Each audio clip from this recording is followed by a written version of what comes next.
tous et bienvenue pour ce 19e numéro du MAC de l'idée, entièrement consacré à l'édition 2025 du Workspace Expo et du CETA. Voilà, on va découvrir ensemble dans ce numéro toutes les innovations, toutes les tendances qui font les environnements de travail.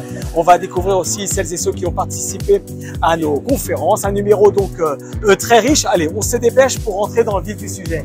Bonjour messieurs.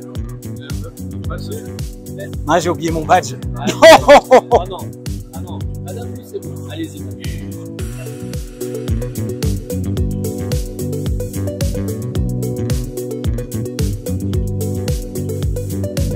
Séverine, dernier jour sur le salon où on a pu profiter de ce magnifique stand de l'idée qui a mis en avant toute l'histoire de l'association depuis 50 ans, qu'on va continuer à fêter d'ailleurs pendant l'année. Et oui, 1975-2025, les 50 ans de l'idée. Ça va être un peu notre fil conducteur de l'année, avec 2 fois plus d'événements, avec une méga soirée festive le 17 juin, donc, qui va se passer à la caserne. Ouais. Et après, on reprend aussi des visites de sites. Et on va faire, donc il y a des mailings mensuels, où en fait on retrouve des interviews des anciens présidents, des anciens partenaires, des adhérents, qui racontent vraiment l'histoire de l'idée. Formidable. Et puis, bien sûr, à la fin de l'année, on terminera là aussi en beauté cet anniversaire avec les trophées. Et oui, donc les trophées, donc notre rendez-vous annuel, donc qui se passe toujours au Palais des Festivals à Cannes. Ça, on ne change pas. Donc je vais rappeler quelques dates Oui. donc, très importantes. 1er juin, ouverture des dossiers. Donc n'hésitez pas à postuler. Vous avez fait un aménagement exceptionnel, vous avez une idée innovante, vous avez fait quelque chose dans l'inclusion et la diversité, vous pouvez postuler. Très bien. Donc 1er juin, ouverture. 8 octobre, grand oral. Et 27 novembre, soirée des trophées à Cannes. Eh oui, où tu seras sur scène, bien évidemment. Auprès de toi. Et avec grand plaisir. Qu'est-ce qu'on peut te souhaiter encore pour cette belle année 2025 ? Et qu'est-ce qu'on peut souhaiter à l'idée ? Ah bah, qu'elle soit encore au moins présente 50 ans dans l'écosystème. C'est pas mal. Je pense que c'est un bel avenir. Ouais. Je suis très contente de ce salon et très contente de ce stand. En fait, je voulais qu'on profite de nos 50 ans pour montrer l'évolution des environnements de travail. Donc, on retrouve 4 périodes. On retrouve la période des années un petit peu 80, donc le début de l'association. La mienne. Après, on retrouve la partie open space, la partie flex office et la partie futur bureau de demain. Et le futur de l'idée, c'est quoi alors ? C'est d'être encore plus présent dans l'écosystème, d'avoir encore plus d'adhérents et de continuer à faire ce qu'on fait, donc représenter notre belle profession. Plein de bonnes choses pour toi, merci. Merci beaucoup Miguel, à bientôt.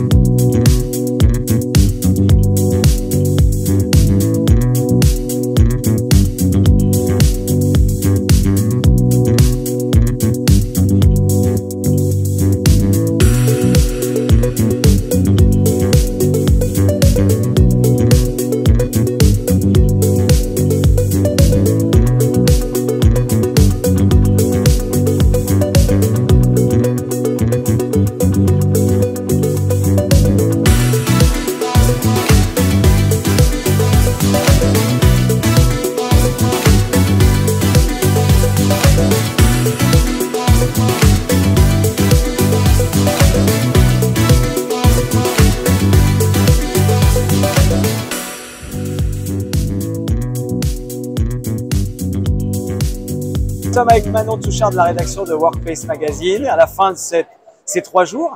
Qu'est-ce qui t'a attiré ? Qu'est-ce qui a attiré ton œil ? Quelles sont les tendances que tu as remarquées sur cette édition 2025 ? Alors, on les avait déjà vues en 2022, elles étaient un peu moins présentes en 2023, mais c'est le retour des couleurs, alors majoritairement vibrantes, mais aussi pastel, avec également des ruptures géométriques entre des lignes droites et des formes plus organiques. Et le tout donne un aspect 70s au mobilier et aux présentations de mobilier qu'on a vu. Et on est sur le stand de l'idée et sur un espace très 70s aussi. Donc voilà, on est en plein dans le thème de cette année.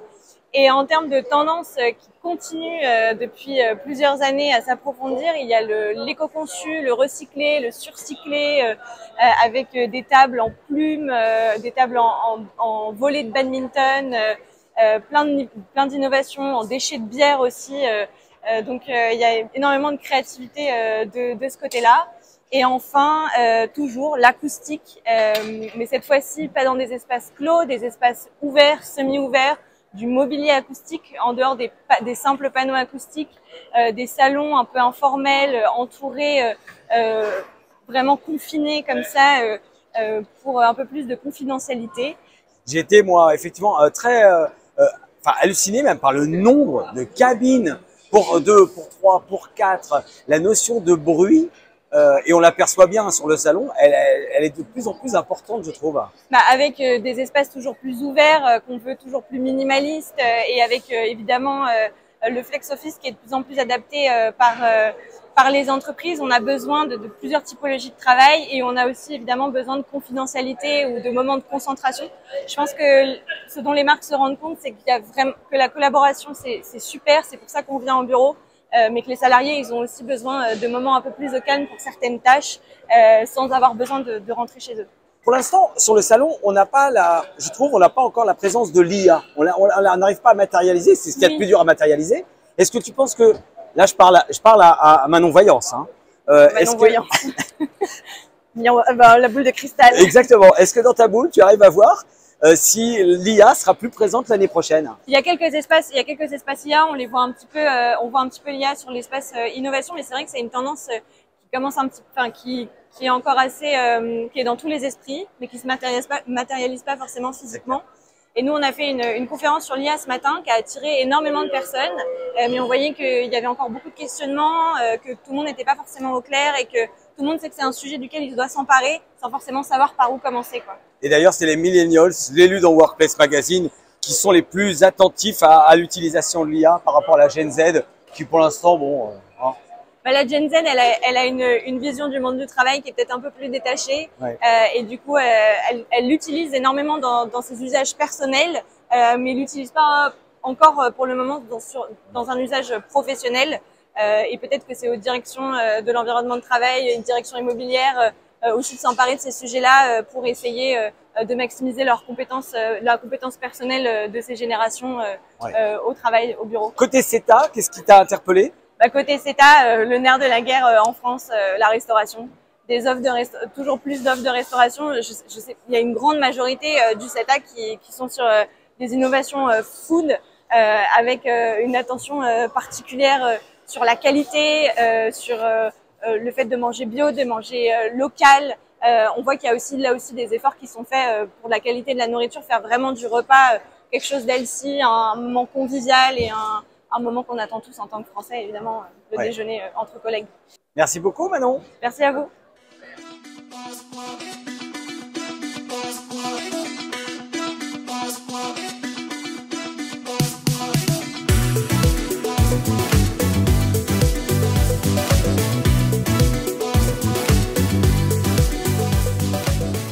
Finalement, déjà, on se rend compte que cette filière, elle est dans une dynamique positive. Il y a des nouveaux enjeux, l'enjeu bas carbone, donc exploitation bas carbone, des nouvelles infrastructures également à exploiter, comme les infrastructures de recharge de véhicules électriques, les installations aussi de production d'énergie, l'éolien, etc.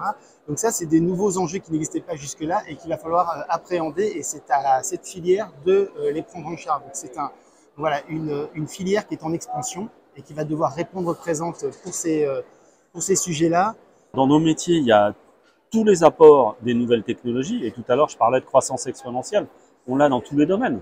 Regardons ce qu'était une salle de réunion il y a 10 ans, et même pas 10 ans, et ce que c'est aujourd'hui. Il y a 10 ans, il fallait pratiquement un ingénieur ou un technicien spécialisé pour mettre en route une visio. Aujourd'hui, on arrivait à l'ère du Fisher-Price, d'accord, où n'importe qui est capable de lancer une visio à l'autre bout de la Terre et avec 6 ou 7 interlocuteurs différents. Je parlais du téléphone mobile, on voit bien que les choses ont fortement évolué. Donc comment est-ce que demain, ça va nous permettre d'organiser différemment notre espace de travail? Ça va être un enjeu majeur, et on se doit, même si derrière il y a une DSI ou autre, nous il y a l'usage premier. Et ce que je dis souvent, parfois les échanges que je peux avoir avec nos DSI, c'est que eux sont à la pointe de la technologie, nous présentent des outils, mais est-ce que l'outil est correctement adapté quelque part aux différents usages? C'est là où nous, on est là en interface. Voilà, donc ça, c'est tout cet aspect technologique. Puis après, effectivement, il y a l'aspect, on disait, toute la loi bas carbone, l'adaptation sur la loi l'homme, il y a tous ces sujets environnementaux qui vont être importants et sur lesquels aujourd'hui, on a une mission effectivement qui est très importante, parce que on se doit d'être cette passerelle entre ces obligations réglementaires, et puis à un moment donné aussi le fonctionnement de l'entreprise. Voilà, c'est que comment est-ce qu'on arrive à le mettre en parfaite adéquation, et c'est un peu notre rôle. Une filière aussi qui doit maintenant se saisir des enjeux de l'IA. L'IA, je pense même que c'est pas la question de savoir si on va relever le défi, si on doit relever le défi. Il est déjà dans notre quotidien. Il y a des acteurs comme les acteurs du logement social qui s'y intéressent déjà de près. Il y a déjà des résultats probants sur le pilotage typiquement d'une GTB où l'IA montre déjà ses preuves. Donc en fait, il est là l'IA. Maintenant, il faut l'intégrer dans nos processus. Et ça devient voilà, une réalité pour les environnements de travail selon moi. Ça ne remplace pas, ça augmente les fonctionnalités qui seront servies, qui seront proposées. On évoquait le fait de pouvoir gérer davantage de data, de pouvoir trier la data, de repérer les anomalies. C'est déjà le cas sur des budgets de charge. On est capable de repérer des anomalies sur les budgets de charge. On va ajouter des fonctionnalités comme rendre une GTB donc plus performante parce qu'il y aura des consignes qui seront optimisées auprès de la GTB. Et ça, c'était pas fait jusque-là. Ça sera fait demain.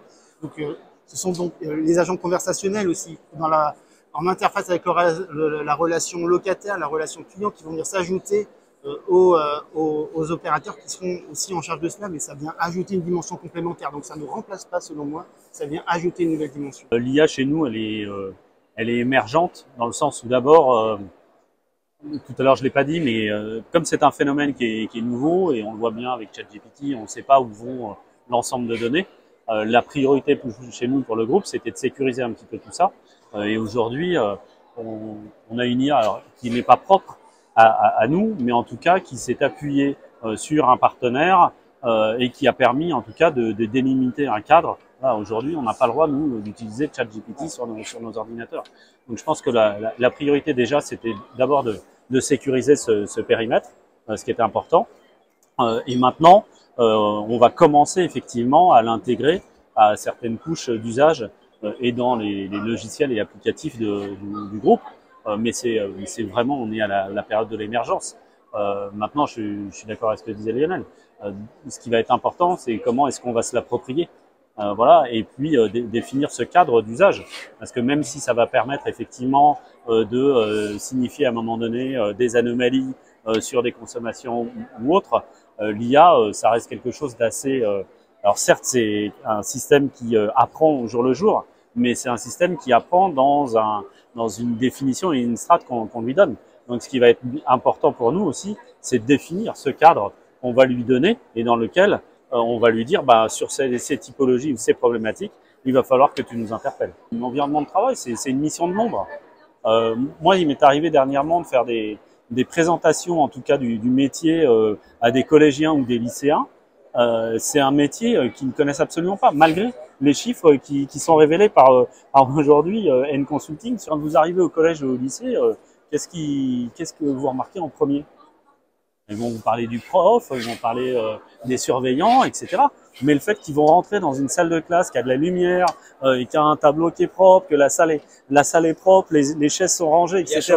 Alors que, bon, alors ça après ça dépend des départements, mais oups, non, je l'ai pas dit. Non, mais ce que je veux dire par là, c'est que les élèves, quand ils quittent une salle de classe, on a tous été lycéens, collégiens, on voit comment la salle est quand on s'en va, les chaises sont à droite à gauche. Quand ils arrivent le lendemain matin, tout est nickel, c'est rangé, etc. Ils ont un repas le midi, voilà. Mais en fait, ils ne se doutent pas que derrière tout ça, mais il y a des gens qui travaillent. Il y a tous. On parle de métiers de l'ombre aujourd'hui ou quoi que ce soit, on cherche à les montrer différemment, mais ce sont des métiers importants et sans ces métiers-là, malgré tout, mais il y a quand même beaucoup d'entreprises aujourd'hui ou de structures qui auraient du mal à tourner.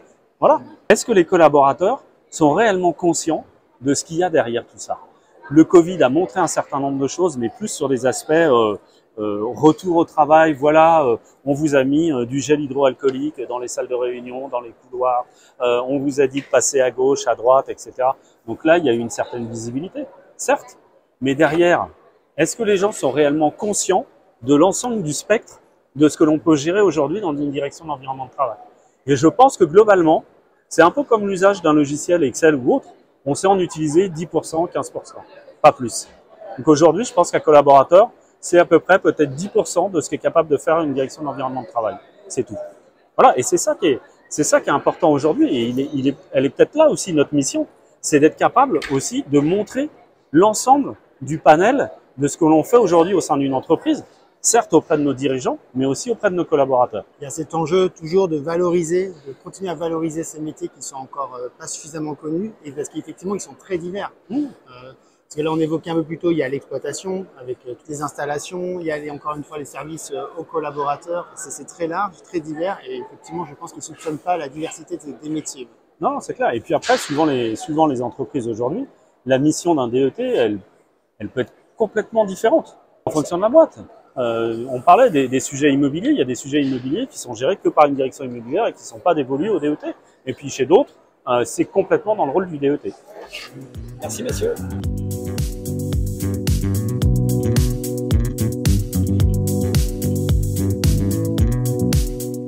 Nous sommes sur le stand Haworth avec Pascal à mes côtés qui va me faire découvrir comment travaille Haworth, à partir de quels matériaux ils conçoivent le mobilier qu'ils proposent aux entreprises. On fait le tour du propriétaire ensemble? On est parti. Quand on est devant ce bloc de rangement, on a plusieurs choses qui sont à remarquer. La première, c'est l'accessoirisation que l'on a faite, où on pourrait croire que ce sont des objets qui sont neufs, mais non, c'est des objets qui ont une première vie déjà.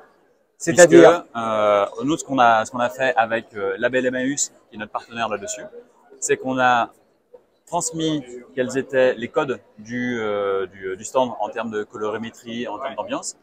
Et donc, ils ont un designer qui s'est appuyé sur l'ensemble des ressourceries qu'ils ont en France pour sélectionner les petits objets, pour les chiner, et ensuite arriver avec une solution complète d'aménagement de l'espace. Donc c'est très joli, il y a beaucoup de goût, des produits de qualité, et ils ont déjà eu une première histoire. L'autre élément qui est intéressant sur ce bloc, c'est que on a réutilisé des armoires existantes d'un client, des armoires métalliques, et qu'on a complètement intégrées dans un meuble agencé pour avoir une solution de rangement très moderne, tout en réutilisant du matériau existant. L'autre élément à avoir en tête, c'est toutes ces portes. On est sur des finitions qui sont à base de draps qui ont été récupérés. On vient appliquer sur chacun des casiers. Et donc, on a quelque chose qui est à la fois un mix avec du neuf et des objets réutilisés et des matériaux qui ont été réutilisés. Et ensuite, le dernier élément à mentionner là-dessus, c'est qu'on est sur des solutions de casiers connectés, donc très modernes, même si c'est des objets qui ont déjà eu une première vie. Et on a la capacité maintenant, avec ce système que l'on voit ici, de rétrofiter des casiers existants à clé ou à code pour faire en sorte qu'ils soient connectés pour avoir aussi une deuxième vie. L'acoustique, j'ai le sentiment que c'est vraiment une des tendances fortes de cette édition 2025 du salon. Alors, dans les cabines et qui isolent du bruit ambiant, on a quelque chose qui est très différent de ce qui peut exister sur tout le salon, où on va non seulement avoir l'isolation quand on est à l'intérieur, mais on a en plus l'isolation à l'extérieur. On peut aller la voir. On va la tester. Je veux. Elle est complètement recouverte de tissu et avec de la mousse acoustique à l'intérieur. Ce qui fait que quand je vais parler contre, je peux faire l'expérience avec la caméra, eh bien le son ne rebondit pas puisqu'on est complètement absorbé, alors que quand on est comme ça, forcément, le son est... C'est ce qu'on retrouve dans les cabines d'enregistrement de radio, de médias ou de doublage. Ouais. Il y a toujours ce type de tissu. Vous avez appliqué les mêmes principes en fait. C'est le même principe, et ce qui fait que non seulement j'apporte de l'acoustique à l'intérieur de la cabine, mais j'améliore le confort acoustique pour ceux qui sont à l'extérieur de la cabine. La seconde main, la seconde vie aussi des mobiliers, ça fait partie des éléments que vous affichez sur votre stand. Sur l'espace matériaux, où pour le coup, on voit la matière première qu'on va utiliser. Jusqu'à présent, on était beaucoup avec des mousses synthétiques.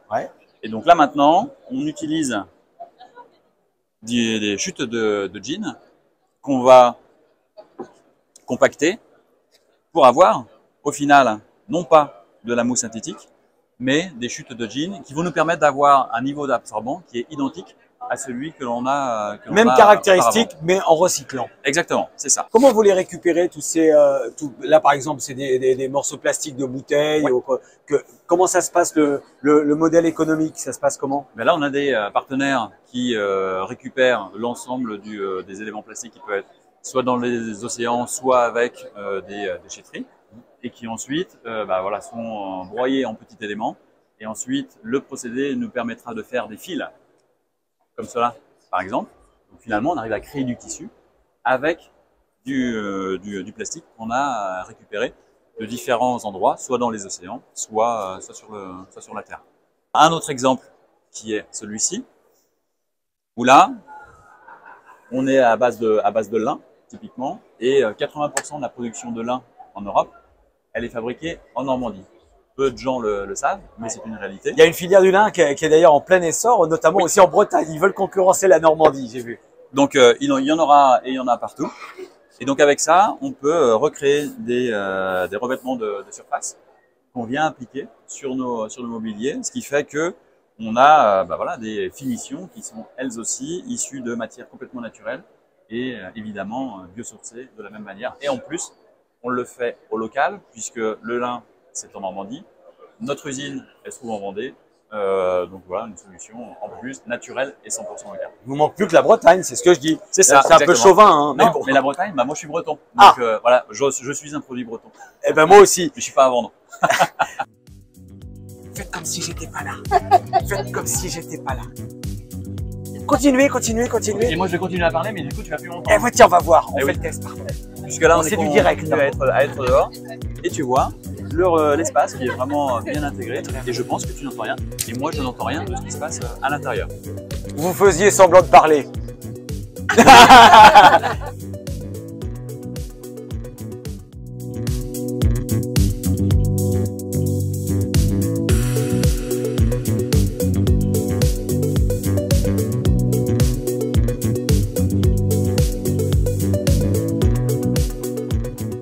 Le changement a été amorcé depuis 2021. Aujourd'hui, sur les 400 véhicules de fonction, on en a 80% pardon, qui sont en full électrique. Et l'objectif, c'est que d'ici fin 2025, début 2026, l'intégralité du parc soit passée en électrique. Un objectif que tout le monde approuve et depuis le début de l'usage de l'électrique, tous les collaborateurs qui sont concernés ne veulent plus revenir au thermique. Et certains viennent nous demander d'ailleurs de changer leur véhicule en avance de phase. Il y a eu quelques réticences au début, mais qu'on a accompagné avec les RH, notamment sur les sujets de la recharge, de la durée, des trajets, etc. Mais qui ont été assez vite levés avec l'évolution notamment du nombre de bornes accessibles sur le domaine public, qui a rassuré tout le monde sur la capacité à faire des longs trajets, même en véhicule électrique. Ça l'a été, ça l'est de moins en moins parce que des bornes, vous en retrouvez partout, sur tous les grands axes, dans toutes les zones d'activité, etc. Notre grand enjeu a été, nous, non pas de travailler sur l'autonomie, mais de travailler sur la vitesse de charge des véhicules pour être sûr de proposer des véhicules qui se rechargent rapidement lorsqu'on s'arrête pour refaire le plein. Un peu moins simple quand même chez nous, c'est aussi au long cours. Donc, ça fait à peu près 3-4 ans qu'on a transformé notre parc. On est sur du full élec et de l'hybride, rechargeable. C'est vrai qu'il y a des freins, ça évidemment, on vous dire le contraire, ce serait mentir. Les temps de recharge, oui. L'utilisation des bornes, on est en train de développer un parc massivement sur le groupe. Sur le reste, effectivement, les capacités d'emport et puis la technologie des véhicules s'est beaucoup évolué. De plus en plus, effectivement, on voit que les constructeurs font des efforts techniques. Les salariés adhèrent, mais il y a quand même ce petit frein de dire au quotidien, ah ouais, mais quand je pars en vacances, je vais faire comment? J'ai beaucoup de bagages, je vais loin. Et puis sur les distances, donc en fait, il faut se réadapter. C'est tout le secret, c'est l'adaptation autour de l'électrique. Alors facialement, ça coûte plus cher. Le loyer d'un véhicule électrique est forcément plus cher que le loyer d'un véhicule thermique. Par contre, on se rend compte que quand on fait l'étude du TCO, donc du coût global d'utilisation d'un véhicule, le véhicule électrique est quand même moins cher et parfois même largement moins cher qu'un véhicule thermique, eu égard à toute la fiscalité qui est associée au parc auto et notamment sur les véhicules thermiques où on a des impacts fiscaux assez lourds qui viennent gréver le coût global et donc le TCO. Le coût de la recharge, il est pris en charge par le groupe. Alors hors les recharges sur les trajets perso, week-end, vacances, etc. Et sinon, c'est pris en charge par le groupe. Et nous, on met à disposition 3 cartes de différents opérateurs de charge pour que les collaborateurs aient accès à 100% des bornes qui sont sur le territoire français, mais même européen d'ailleurs. C'est à peu près pareil, sachant que nous, on est quand même sur un réseau très dimensionné et on est volontariste sur la création et l'implantation des bornes sur les différents sites. Le fait qu'effectivement, on ait une possibilité d'accéder à de l'énergie gratuite, partiellement parce que certains sites ont fait le choix de faire payer l'énergie, d'autres pas encore. La loi fiscale nous l'autorise. Maintenant, sur l'ensemble du parc et sur le fait de l'affichage, oui, effectivement, l'électrique semble moins cher, mais toutes les infras qu'on met autour sont dimensionnantes. Clairement, quand on investit sur des bornes de recharge, à des coûts de 30, 40 ou 100 000 euros sur des gros impacts, des gros environnements, ça peut alourdir la facture. On l'a fait, on ne le fait plus. Notre orientation est plutôt maintenant d'orienter les collaborateurs sur de la charge en itinérance. Donc plus, comme le disait Samuel, d'investissement, parce que ça vient effectivement dans l'impact global du coût de détention d'un parc de flotte auto. Ce coût d'installation d'infrastructures de bornes est quand même assez important et n'est pas toujours possible quand on est locataire d'un bâtiment ou autre. C'est pas toujours simple. Donc nous, on a pris le parti de les orienter massivement sur la charge en extérieur. Nous, c'est vraiment un enjeu d'adhésion des salariés, à la fois de rétention, mais aussi la marque employeur vient jouer un rôle important dans cette stratégie, du fait qu'on ait effectivement un dispositif assez large et étendu, et puis des phases d'implémentation de bornes régulièrement sur les années qui viennent sur le PMT. On va redimensionner le parc parce qu'effectivement, les salariés vont massivement vers l'électrique. Donc, on se doit d'accompagner ce changement. De bornes de recharge, bien sûr, oui, tout à fait. Donc, investissement important avec le coût d'énergie qui doit être pris en compte parce qu'on voit qu'on a une augmentation massive entre les années 2023, 2024 et même 2025 qui vont jusqu'à 40 ou même 50% d'augmentation d'une année sur l'autre. Nous, augmentation du parc véhicule, non. La cible est quand même de réduire le volume de véhicules de fonction et on travaille sur des alternatives de crédit mobilité partielle qui vont nous affranchir d'avoir des véhicules propriété du groupe entre guillemets et qui vont pouvoir offrir aux collaborateurs une expérience de la mobilité qui est beaucoup plus large parce qu'ils vont pouvoir choisir leur mobilité et pas être imposés par un véhicule proposé dans le catalogue. Crédit mobilité, c'est une enveloppe financière qui est mise à disposition du collaborateur et charge à lui d'en faire l'usage qu'il veut pour tous ses déplacements pro et perso. Et là, on ouvre sur le crédit mobilité partiel, donc c'est une petite voiture électrique et le reliquat de coûts, entre guillemets, est mis à disposition via ce crédit mobilité pour train, voiture de location, transport en commun, tout ce qu'on veut.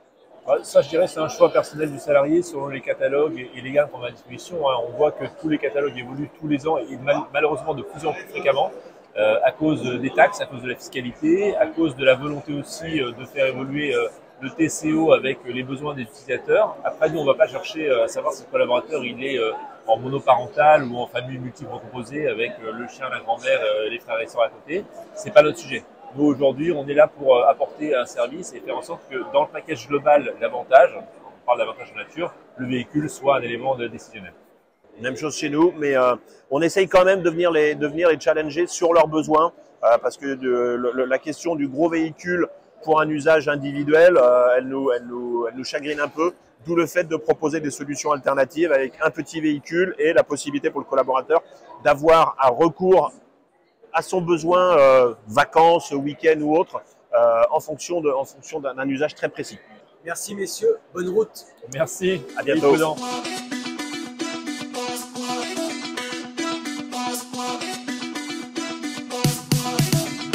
Nous sommes avec les jardiniers du vivant, l'équipe sauvage, père et fils, ça va messieurs? Eh ouais, super. Ça va très bien, merci. Qu'est-ce que vos clients viennent chercher quand ils viennent chez vous?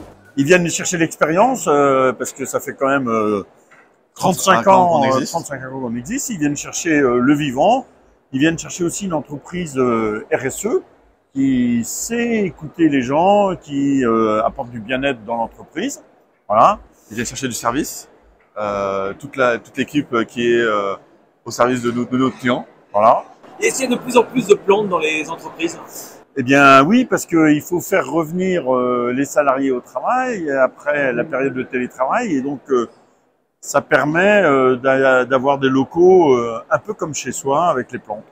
Le bienfait des plantes au travail, et ça participe à la QVT? Oui, ça participe à la qualité de vie au travail, ça c'est indéniable. Il y a des études suédoises qui le démontrent que des plantes dans un lieu de travail apaisent les relations entre collaborateurs. Quelles sont les plantes qui sont les plus demandées là? C'est les tendances en matière de plantes, messieurs. Le Strelitzia, le Quincia, les Areca, des plantes comme le Strelitzia qu'on a derrière qui permettent exactement, qui permettent de rapporter. On a des plantes qu'on va retrouver aussi à la maison qu'on va trouver dans les pays exotiques en extérieur. Et aussi des choses assez simples, pas compliquées, et qui donnent tout de suite un volume important dans les bureaux. Merci messieurs. Vous êtes de belles plantes. Ah ouais.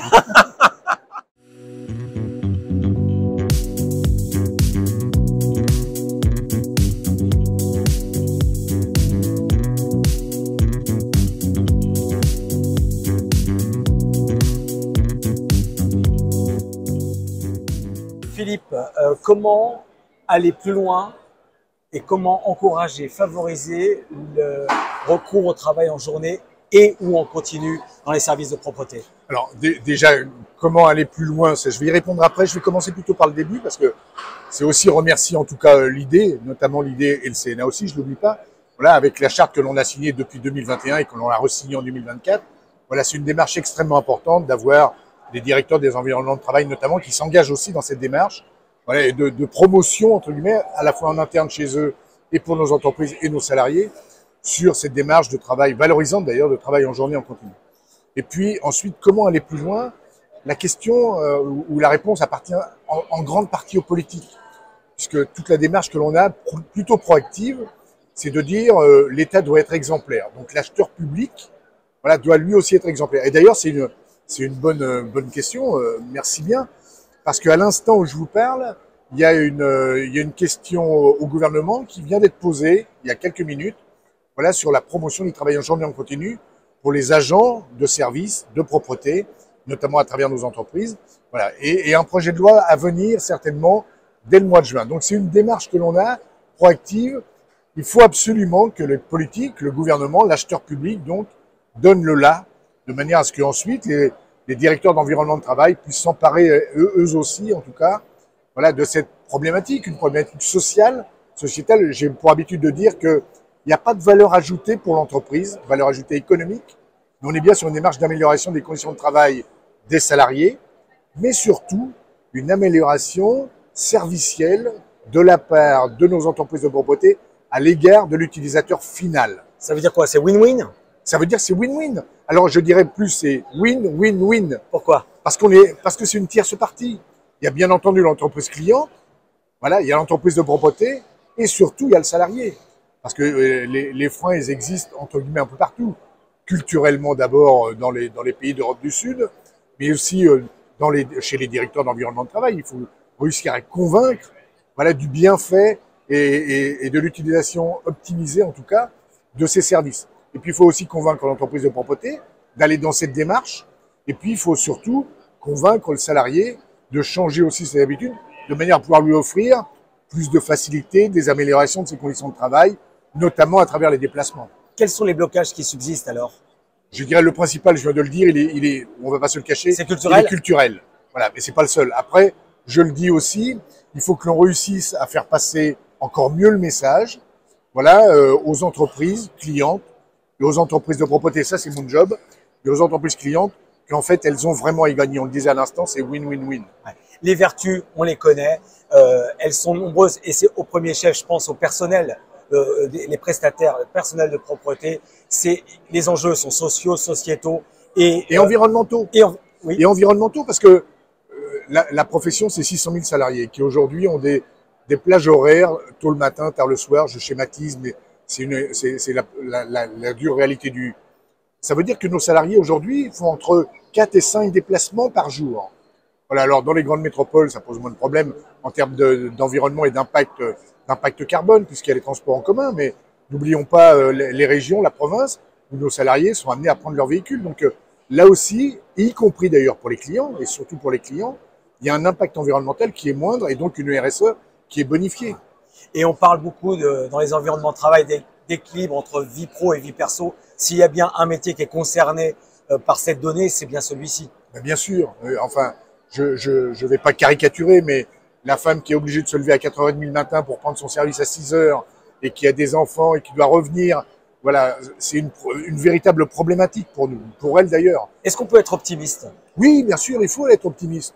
Non, il faut être optimiste. D'ailleurs, on est optimiste, je viens de parler à l'instant, hier on a rencontré la ministre du Travail, je dois la saluer à nouveau, hein, j'ai eu l'occasion de lui dire, bien entendu, dans son propre ministère, entre le moment où je l'ai rencontré pour la première fois et les fois d'après, elle avait mis en place le travail en journée en continu dans son ministère.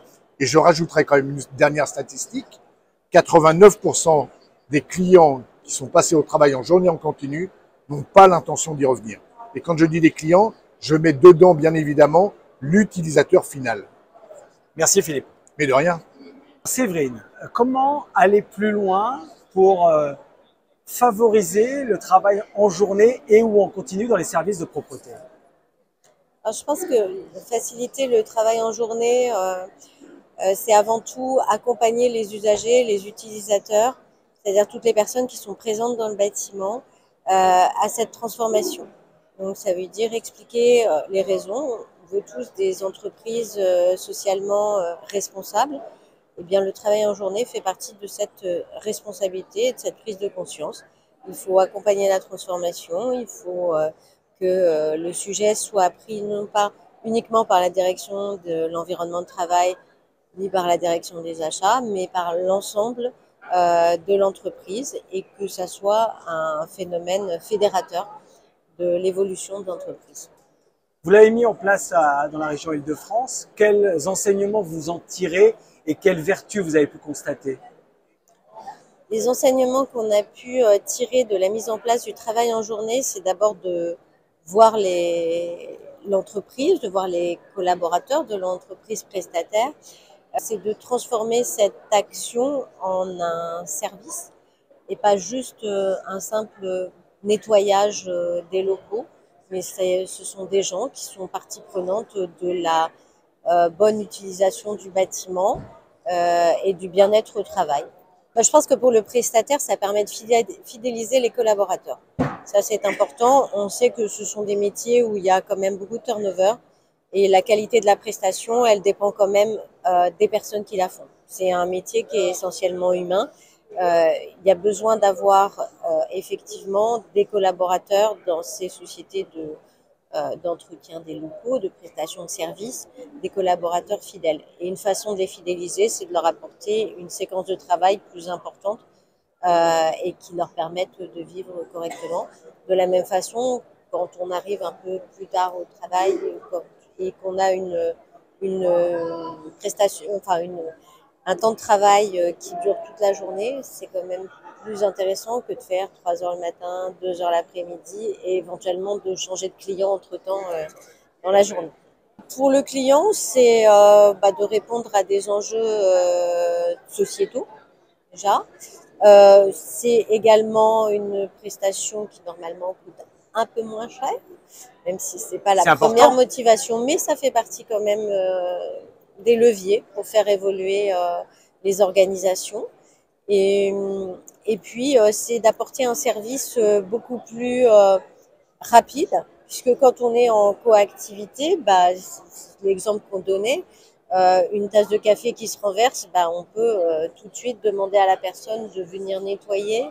Une salle de réunion où il y a des gens qui auraient laissé par hasard des gobelets, ça permet aussi de demander aux prestataires de venir nettoyer les espaces. Pourquoi il n'y a pas plus d'entreprises qui sont déjà passées au travail en journée ou en continu? Je pense que c'est culturel. Il y a des habitudes de travail. On a toujours vu les sociétés d'entretien des locaux venir très tôt le matin ou très tard le soir. Ce sont des gens un peu invisibles. Donc, il faut travailler sur la transformation. On en revient là, et la transformation, ça se fait pas d'un coup de baguette magique. De la même façon que nettoyer des locaux, c'est pas une baguette magique. Eh bien, transformer et habituer les gens à fonctionner différemment, c'est aussi un travail un petit peu de fond. Il faut l'accompagner. En tant qu'acheteuse sur un marché public, quel rôle vous donnez? On a un rôle en tant qu'acheteur public et en tant qu'acheteur de manière générale de relecture des cahiers des charges. Donc nous, notre rôle, c'est de trouver les fournisseurs qui vont être en capacité de faire la prestation qui est décrite, mais c'est aussi d'apporter de l'innovation, d'apporter de la transformation et d'accompagner nos opérationnels qui sont en charge, donc ça peut être les directions d'environnement de travail dans ce cadre-là, de les accompagner pour trouver la meilleure solution et la solution optimisée et qui leur rendra le meilleur service au bout du compte. Merci beaucoup. Merci à vous. Nous sommes sur le stand de Textiflore avec Louis qui va nous présenter vos activités. Qu'est-ce que vous faites? Alors Textiflore, qu'est-ce que c'est concrètement? Donc on est une société de fourniture et pose de revêtements de sol souple, basée donc plutôt sur des bâtiments tertiaires, en produits neufs et produits de réemploi. Aujourd'hui on travaille sur des produits en vente traditionnelle, en fourniture et pose. On fait aussi un petit peu de location de sol pour des événements ou des marketing suites de clients. Donc voilà, on travaille sur tout ce principe-là. On a une démarche environnementale sur la partie vraiment recyclage, réemploi et valorisation des produits. On essaie de faire un petit peu un conseil en amont des produits et des projets pour avoir vraiment le bon produit sur la partie vraiment utilisation. Quels matériaux vous utilisez? Aujourd'hui, on utilise des dalles moquettes et des dalles de PVC qui sont plutôt plombantes. L'idée des dalles moquettes et des dalles PVC, c'est d'avoir une maintenance, d'avoir une durée de vie. Donc en termes de maintenance, c'est une pose sans colle. La pose sans colle, concrètement, qu'est-ce que c'est? C'est des tactiles qu'on vient installer au coin d'une dalle qui permet vraiment de fixer le sol. Si vous voulez, je peux vous montrer un petit peu le process. Le process est simple. C'est un produit qui est collant côté uniquement moquette, qui permet d'avoir une maintenance et une modularité des sols assez intéressante. C'est fait avec quoi? Alors c'est du textile, hein, ça reste du coton, du textile, avec des sous-couches plutôt en bitume qui sont aujourd'hui maintenant qui passent vraiment maintenant en matière biosourcée, éco-responsable, qui permettent d'avoir des produits 100% recyclés et 100% recyclables. C'est vos dernières innovations, vos dernières nouveautés que vous présentez? Alors en nouveauté, maintenant on fait énormément de locations courte durée, des locations d'usage. Ça permet d'avoir vraiment de facturer l'usage du produit, de faciliter finalement le réemploi des sols plus tard et d'avoir vraiment une traçabilité sur les gisements. On est vraiment en phase de conseil là-dessus. C'est des nouveautés qu'on fait aujourd'hui. On fait beaucoup de calpinage en produits neufs et produits de réemploi pour aider justement les architectes et les utilisateurs à vraiment favoriser la durabilité. On a nos box ici, nos caisses palettes qu'on a créées justement pour le sourcing de réemploi, le conditionnement. Ça nous permet vraiment de les envoyer sur chantier. C'est des box qui sont pliables et qu'on déplie, qu'on peut remplir grâce aux dalles moquettes. L'idée, c'est vraiment de faciliter le conditionnement de tout ça. Ça part dans notre atelier de nettoyage. On reconditionne, on nettoie et on repose. Merci beaucoup, Louis. Merci à vous.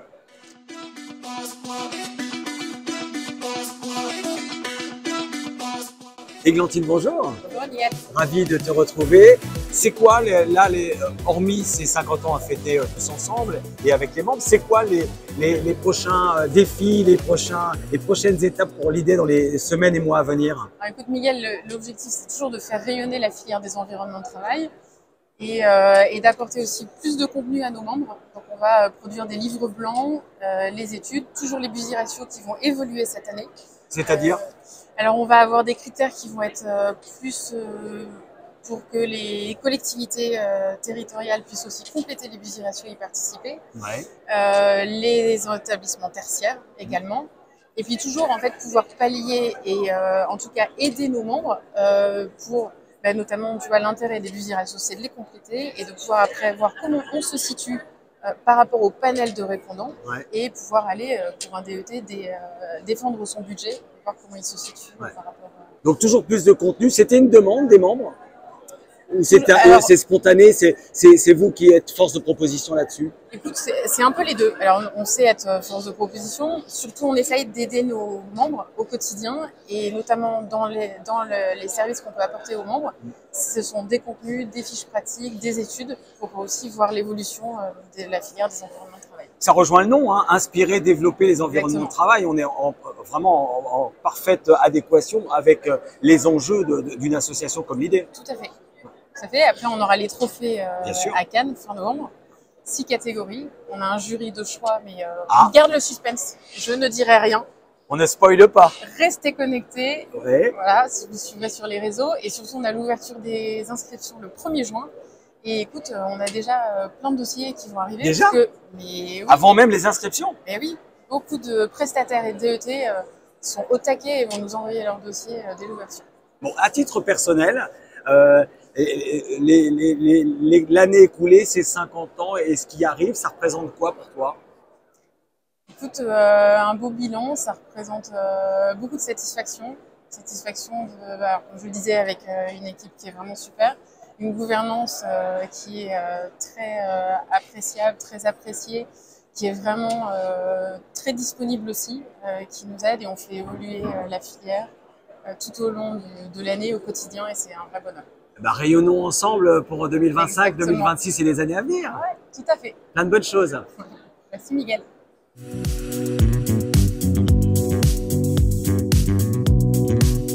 C'est la fin de ce MAC consacré au salon Workspace CETA 2025. On est avec l'équipe des permanents de l'IDE. Ça a été les amis? Oh! Bon, faut plier maintenant, hein? Ok, il y a du boulot. Allez, bye bye, à l'année prochaine.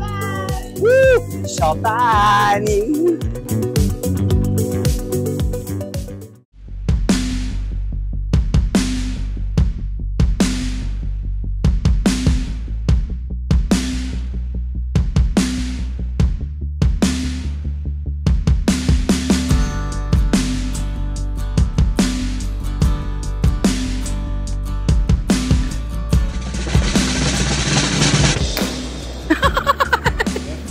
Il a tout cassé.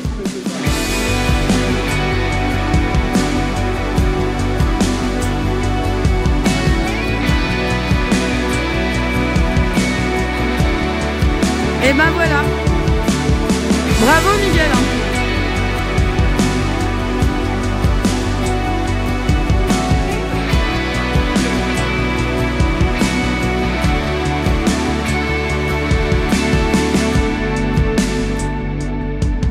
Wii U?